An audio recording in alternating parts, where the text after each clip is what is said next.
Meus irmãos, nós vamos iniciar o nosso estudo bíblico dessa tarde. Nós vamos ler em 1 Samuel capítulo 14, versículo 1 até o versículo 23. A palavra do Senhor diz assim: Sucedeu que um dia disse Jonatas, filho de Saul, ao seu jovem escudeiro: Vem, passemos a guarnição dos filisteus que está do outro lado. Porém, não o fez saber a seu pai. Saul se encontrava na extremidade de Gibeá, debaixo da romeira em Migrom, e o povo que estava com ele eram cerca de 600 homens. Aías, filho de Aitube, irmão de Cabô, filho de Finéias, filho de Eli, sacerdote do Senhor em Siló, trazia a estola sacerdotal. O povo não sabia que Jonatas tinha ido. Entre os desfiladeiros pelos quais Jonatas procurava passar, a guarnição dos filisteus, deste lado havia uma penha íngreme e do outro lado outra. Uma se chamava Bozés, a outra Sené. Uma delas se erguia ao norte, defronte de Micmas, a outra ao sul, defronte de Gebá. Disse, pois, Jonatas ao seu escudeiro: Vem, passemos a guarnição destes incircuncisos. Porventura o Senhor nos ajudará nisto, porque para o Senhor nenhum impedimento há de livrar com muitos ou com poucos.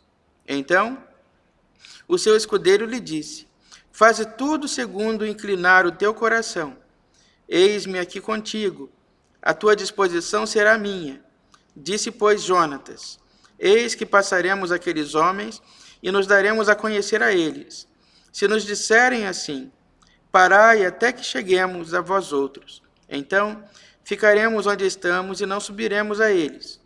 Porém, se disserem: Subi a nós, então subiremos, pois o Senhor nos entregou nas tuas mãos. Isto nos servirá de sinal. Dando-se, pois, ambos a conhecer a guarnição dos filisteus, disseram estes: Eis que já os hebreus estão saindo dos buracos em que se tinham escondido.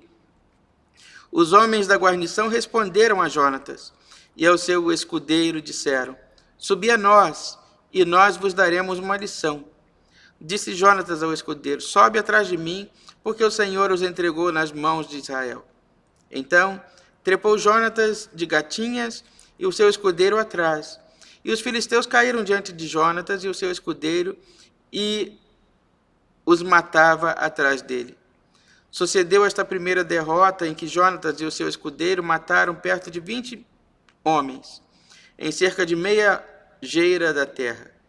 Houve grande espanto no arraial do campo e em todo o povo.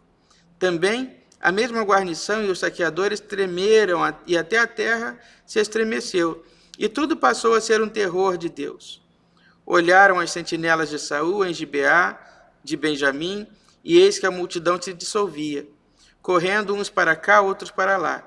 Então disse Saul ao povo que estava com ele: Ora, contai e vede quem é que saiu dentre nós. Contaram, e eis que nem Jonatas, nem o seu escudeiro estavam ali. Saul disse a Aías: Traze aqui a arca de Deus, porque naquele dia ela estava com os filhos de Israel. Enquanto Saul falava ao sacerdote, o alvoroço que havia no arraial dos filisteus crescia mais e mais, pelo que disse Saul ao sacerdote: Desiste de trazer a arca. Então Saul e todo o povo que estavam com ele se ajuntaram e vieram à peleja, e a espada de um era contra o outro. E houve muito grande tumulto. Também com os filisteus dantes havia hebreus que subiram com eles ao arraial, e também estes se ajuntaram com os israelitas que estavam com Saul e Jonatas. Ouvindo, pois, todos os homens de Israel que se esconderam pela região montanhosa de Efraim, que os filisteus fugiram, eles também os perseguiram de perto na peleja. Assim livrou o Senhor a Israel naquele dia, e a batalha passou além de Bet-Avém. Meus irmãos, nós vemos a fidelidade do Senhor no texto que nós acabamos de ler. Jonatas, filho de Saul, conduz Israel numa batalha contra os filisteus.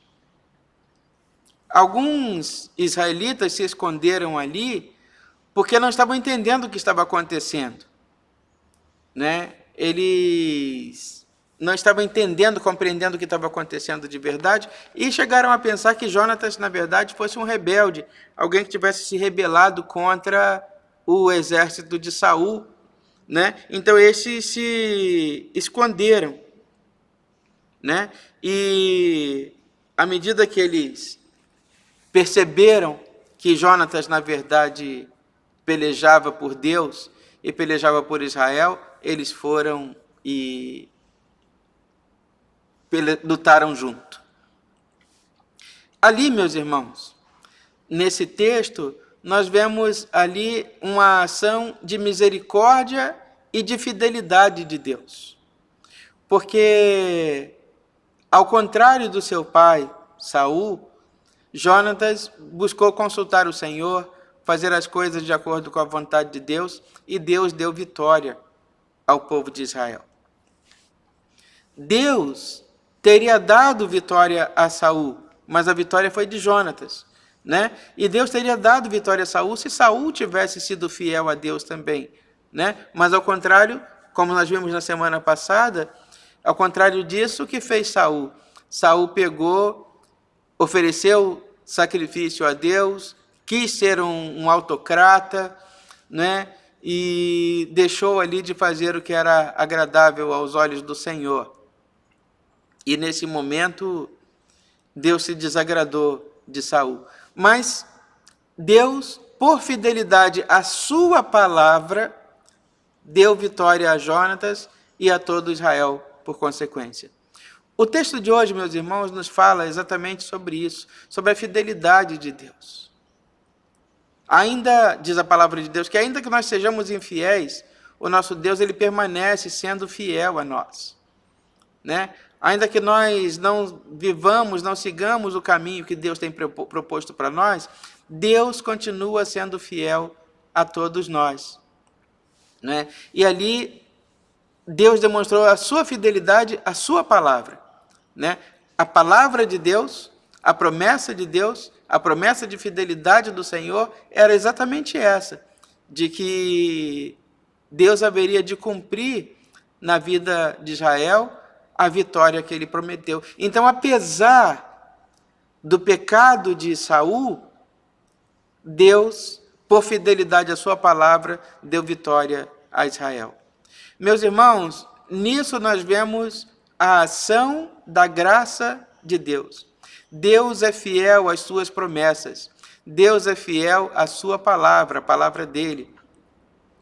A palavra do Senhor nos diz que Deus não é homem para que minta, e nem filho de homem para que se arrependa.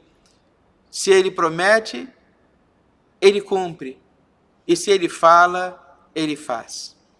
Porque Deus é fiel.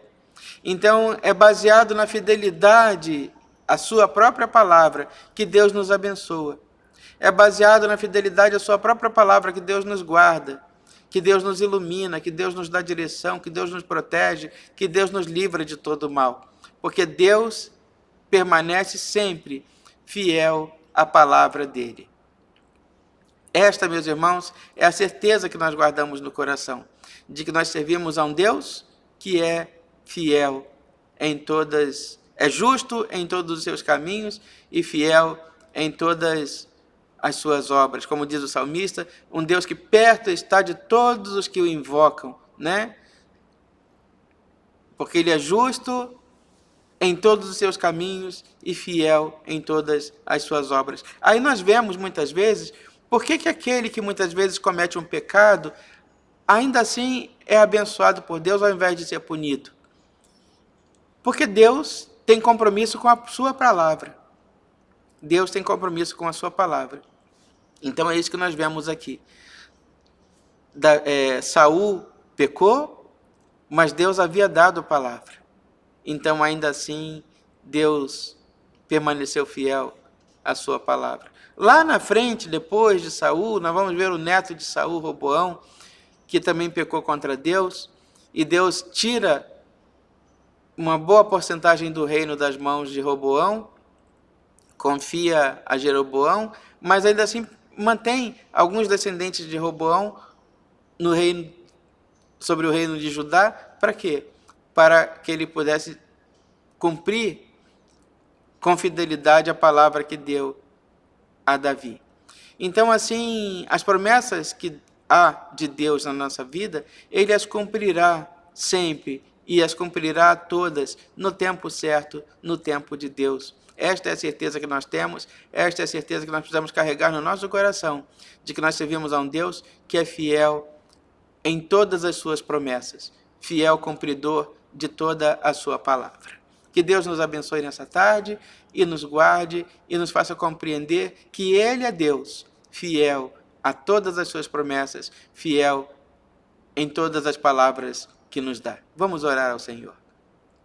Senhor nosso Deus, nós te agradecemos, Senhor Deus, porque Tu és fiel, fiel às Tuas promessas, fiel à Tua palavra, Tu vela pela Tua palavra para cumpri-la. Ó Deus, e é essa certeza que tranquiliza o nosso coração, que não são os nossos merecimentos, não é a nossa força, não é a nossa fidelidade, mas é a Tua fidelidade, a Tua palavra, que faz, ó Deus, com que Tu nos abençoe, nos guarde e nos livre de todo o mal. Ó Deus, dá-nos a Tua paz, dá-nos a Tua proteção, tranquiliza o nosso coração, Santo Deus, em sabermos do Teu agir e do Teu mover na nossa vida. Atende, Pai, a nossa oração, nós te oramos, em nome de Jesus, que nos ensinou a orar dizendo: Pai nosso que está no céu, santificado seja o Teu nome. Venha o Teu reino e seja feita a Tua vontade, assim na terra como no céu. O pão nosso de cada dia nos dai hoje, e perdoa as nossas dívidas, assim como nós perdoamos os nossos devedores. E não nos deixes cair em tentação, mas livra-nos do mal, pois Teu é o reino, o poder e a glória para sempre. Amém.